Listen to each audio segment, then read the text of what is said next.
What's up mga next? Good evening. So ayan, ngayon liliko na tayo dito sa De Los Reyes Road 2. Oh, Road 2 ba? Road 1. So kasi binago na nila yung road scheme. So yung mga outgoing ng city proper or palabas ng city proper, kakanan kayo dito sa De Los Reyes Road 1. So ang labas na nito is Libis. So yung mga papunta naman ng bayan, dire-diretso na ng San Pedro. One way na dito sa may harap ng McDo. One way palabas. Ayun ang latest sa ulat.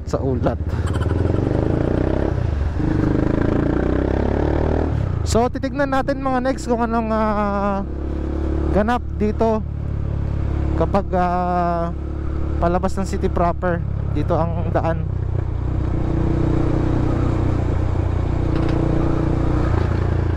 So ako kasi ngayon, ang ginagawa ko kapag papasok ng trabaho, ang daan ko is Abanico. So medyo okay pa doon.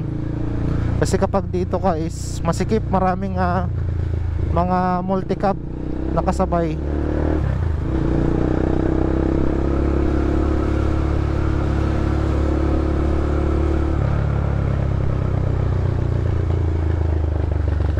So ayan, after dito sa Naval Road, kakaliwa naman dito.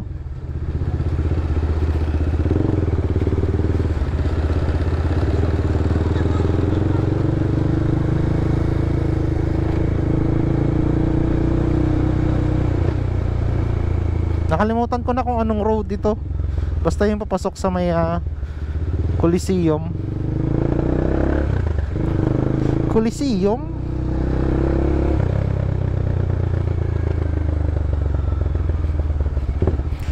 And i-flash na lang natin dyan sa sa screen yung binigay ng city na bagong traffic scheme, road scheme. Ano ba tamang term dun?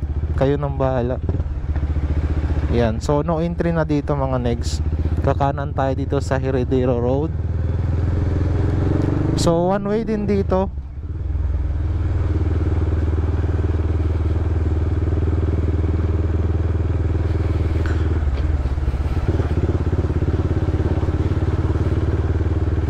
So mga ilang araw din tayo walang upload, no? Kasi wala tayong may upload.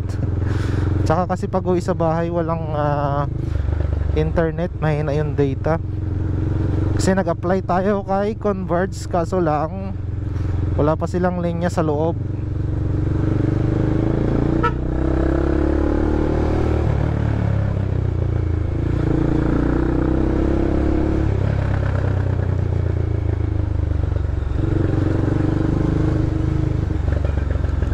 After dito, kakaliwa naman tayo dito sa Libis Road. Libis Road ng labas mga next pa highway.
So ayun na mga next, dito na tayo sa highway ng San Pedro Road.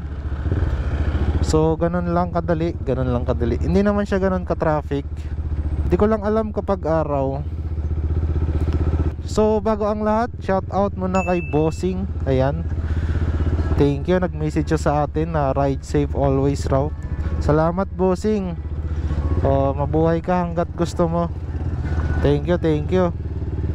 So ayun lang mga negs, that's it for tonight's vlog. So gutom na tayo, paspas na pauwi. Thank you.